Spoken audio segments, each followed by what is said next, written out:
that brings us to Isaiah, the printer, in Richmond Hill, Ontario.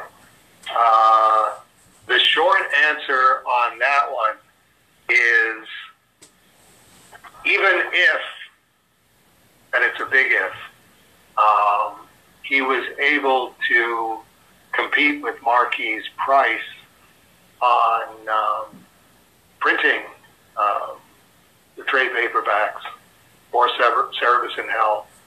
The really tough one for any printer to compete with is that Marquis Printing, their printing press, is just across the river from Plattsburgh, New York.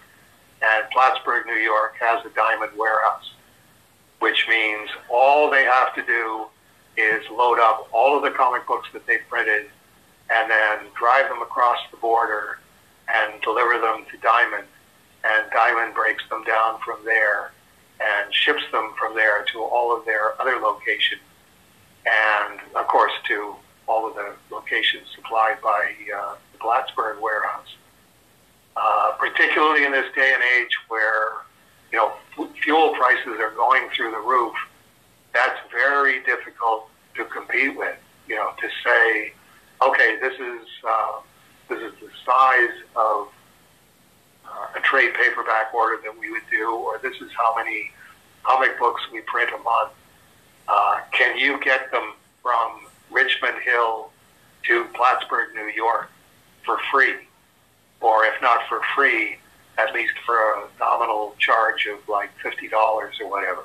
And it's like, they couldn't do that 10 years ago, let alone now. Well, that was I believe his email, I think it was specifically, well, I saw you're doing Kickstarters and we help with fulfillment. It's like, yeah, but we're not regular Kickstarter guys who, okay, we got the money, now what do we do? It's always, we have a plan before we get the money. Right. I think the only possible competition that he could present would be with Alfonso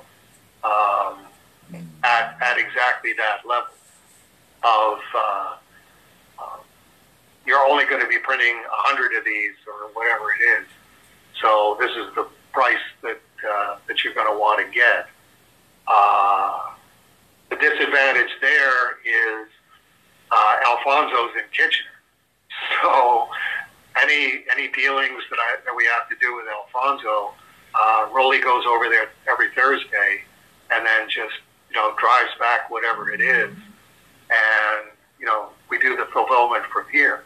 Again, you've got shipping costs from Richmond Hill, or Rolly's got to drive all the way to Richmond Hill and do the same thing that he's already doing with Alfonso.